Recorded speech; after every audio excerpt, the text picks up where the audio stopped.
Olá e bem-vindos. Hoje vamos mergulhar num dos componentes mais essenciais da eletrónica. É uma peça que está, literalmente neste momento, a trabalhar dentro do telemóvel, do computador, de quase tudo o que nos rodeia. Preparem-se, porque vamos olhar para a tecnologia de uma maneira completamente diferente. Parece uma pergunta um bocado estranha, não é? Mas acreditem, é a chave para perceber tudo. Esta analogia tão simples vai abrir-nos as portas para o funcionamento de um circuito elétrico. E a resposta? Bem, a resposta é surpreendentemente simples e é o centro de toda esta história. E pronto, aqui está ele, o herói da nossa história, o condensador. Na sua essência, é um dispositivo incrivelmente simples. Ele não cria energia, nem a consome. A sua única função é guardá-la, para usar logo a seguir.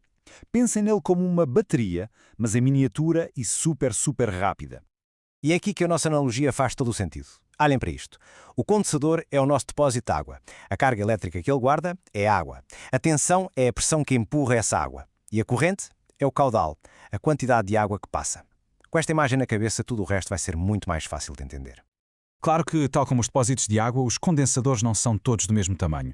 Existem os minúsculos e outros enormes. E a palavra que usamos para medir o tamanho deste nosso depósito elétrico é capacitância. É basicamente a sua capacidade. Esta fórmula pode parecer assustadora à primeira vista, mas com a nossa analogia da água, é facílima. A quantidade de carga, ou seja, de água que conseguimos guardar, é igual ao tamanho do depósito, a capacitância, multiplicado pela pressão que estamos a usar, a tensão. Se aumentarmos a pressão, conseguimos meter mais água no mesmo depósito. Se tivermos um depósito maior, guardamos mais água com a mesma pressão. Simples, não é? A unidade oficial chama-se Farad, uma homenagem ao grande Michael Faraday.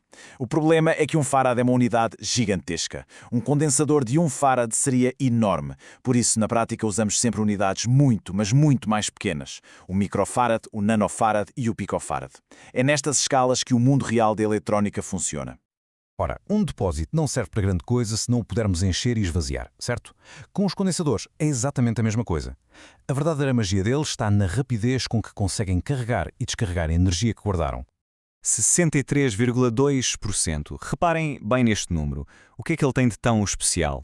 Garanto que não é um valor ao acaso, é uma espécie de número mágico no mundo dos condensadores, uma constante que descreve como eles se comportam.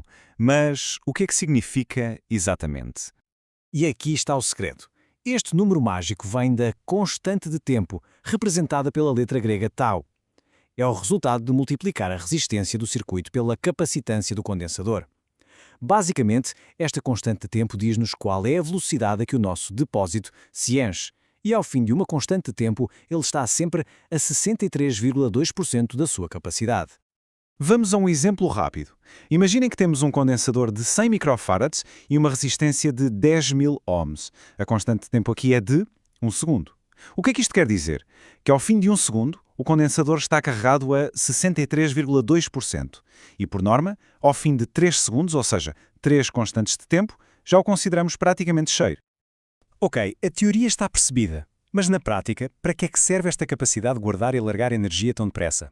Bem, é aqui que os condensadores se tornam absolutamente essenciais em quase todos os circuitos que existem. As suas aplicações são incrivelmente variadas. Eles funcionam como pequenos reservatórios que estabilizam a corrente elétrica da mesma forma que um depósito de água estabiliza a pressão numa canalização.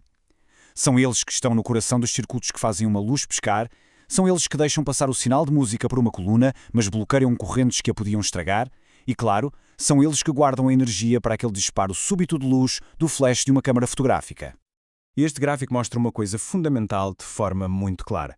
Se mantivermos a mesma resistência, ou seja, a mesma torneira, um condensador 10 vezes maior demora 10 vezes mais tempo a carregar. É perfeitamente lógico, não é? Um depósito maior demora mais tempo a encher. É tão simples quanto isso. Com tantos tipos e tamanhos diferentes, como é que se sabe o que temos na mão? Felizmente eles vêm com marcações, quase como um pequeno manual de instruções impresso no próprio corpo do componente. Só é preciso saber lê-lo. Basicamente, existem várias famílias de condensadores, e cada uma é boa para uma coisa diferente. Os cerâmicos são pequenos e rápidos, perfeitos para sinais de alta frequência. Os eletrolíticos são os nossos depósitos de grande capacidade, ideais para fontes de alimentação.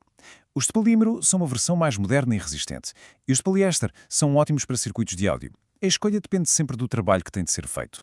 Muitos dos condensadores mais pequenos usam um código numérico, como por exemplo 104. Parece um código secreto, mas é muito simples. Os 2 primeiros números são o valor, E o terceiro é o número de zeros que temos de adicionar. Portanto, 104 é 10 com 4 zeros, o que dá 100.000 picofarads. É um pequeno enigma que, assim que se percebe, nos diz tudo o que precisamos. E antes de acabarmos, temos de falar de segurança. Isto é absolutamente crucial. Um condensador, especialmente um dos grandes, pode ser perigoso. Tal como um depósito de água cheio e sob pressão, tem de ser manuseado com muito cuidado e respeito. Ficam aqui 3 regras de ouro. Primeira, respeitar sempre a polaridade. Ligar um condensador eletrolítico ao contrário pode fazê-lo rebentar. Segunda, nunca, mas nunca aplicar uma tensão mais alta do que a que está escrita nele. E terceira, descarregar sempre os condensadores grandes antes de lhes tocar. Eles podem guardar uma carga perigosa durante muito tempo, mesmo com o circuito desligado. E terminamos com esta ideia que resume tudo na perfeição.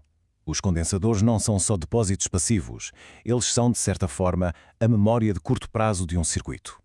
Eles lembram-se do que acabou de acontecer e usam essa informação para estabilizar, temporizar e filtrar todo o nosso mundo digital.